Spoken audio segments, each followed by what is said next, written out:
Hello à toutes et à tous, j'espère que vous allez bien. Aujourd'hui, c'est une nouvelle idée lecture un petit peu particulière, puisque c'est la première fois que je vais faire ce genre d'idée lecture.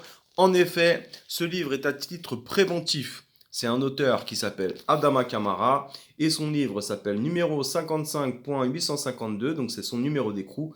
À vouloir venger mon frère, j'ai failli tout perdre. Donc, je vous explique le but de ce livre et l'objectif de cette idée lecture. Déjà, premièrement, c'est un livre qui est très facile d'accès. Donc, les jeunes peuvent le lire, c'est le but aussi, que les jeunes le lisent. Et en gros, c'est le témoignage de Adama Kamara qui s'est vengé, en fait, qui a voulu venger la mort de son frère, qui a été poignardé. Du coup, il est parti à la recherche des meurtriers, des suspects, et leur a tiré dessus. Donc il a fait de la prison et tout son témoignage en fait c'est là-dedans. Mais ce qui est important en fait surtout dans ce livre, c'est de dire que tout ça, la vengeance, la prison, voilà, jouer le caïd, euh, bah en fait ça sert pas à grand chose si ce n'est à défoncer en fait les liens familiaux, à niquer sa vie. Donc je le recommande réellement pour les jeunes ce livre parce que des fois je bosse avec les jeunes, hein. Je sais très bien que ça peut aller très très vite. On veut prouver. On veut faire la cahier, on se regarde mal. Il suffit d'un petit regard, voilà, pour mettre un coup de couteau ou un truc comme ça. Et puis, bah, on peut briser sa vie. On peut prendre des années de prison et puis voilà. Et puis après, c'est très difficile pour se réinsérer, surtout dans cette société actuelle. Donc, le livre d'Adama Kamara, il est super important. Il est vraiment super important. Ça serait bien que vous le fassiez lire aux jeunes, si vous avez des jeunes et si vous travaillez en structure jeunesse comme moi ou en centre social. Ça serait bien de le faire lire aux jeunes. C'est très très accessible. Et je sais que Adama Kamara, puisque je le suis sur les réseaux sociaux, il fait des ateliers, donc des conférences, des débats et des échanges, des discussions, échanges avec les jeunes. Il a un van et puis il passe dans les quartiers. Donc sa démarche, elle est super respectable. On l'a vu aussi sur quelques émissions YouTube et quelques podcasts. Donc je vous le conseille réellement. Ça s'appelle donc numéro 55.852 à vouloir venger mon frère. J'ai failli tout perdre. Et je vais vous lire la quatrième de couverture. Numéro 55.852, Adama Kamara. Sada avait 18 ans.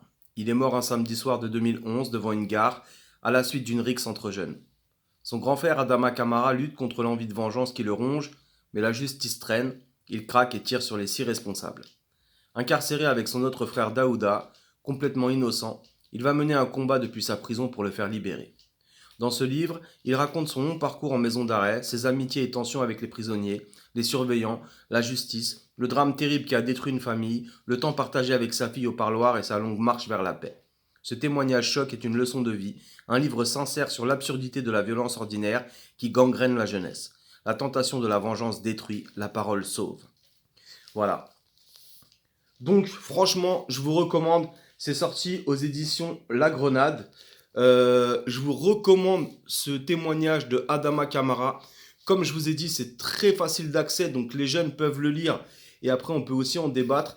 Et puis si vous travaillez en structure jeunesse, si vous avez l'habitude de travailler avec un public jeunesse comme moi, n'hésitez pas à le recommander à vos jeunes pour prouver aussi cette absurdité, comme elle est dit dans la quatrième de couverture, cette absurdité de revendiquer des territoires qui au final ne nous appartiennent même pas et qui, quand on grandit en fait, parce que voilà, quand on vit en quartier, on a envie de prouver, comme je vous ai dit, on a envie de montrer en fait que voilà, c'est la street, la cahier, qu'il faut se défendre absolument et franchement, on peut tout perdre. Donc, je vous conseille réellement ça.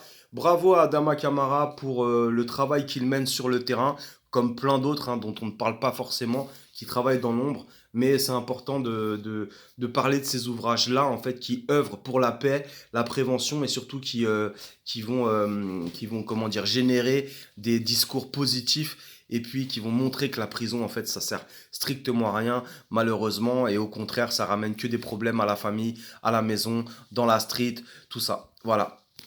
N'hésitez pas à vous le procurer et je vous dis à très bientôt pour une nouvelle idée lecture. Et en attendant, n'oubliez pas de lire,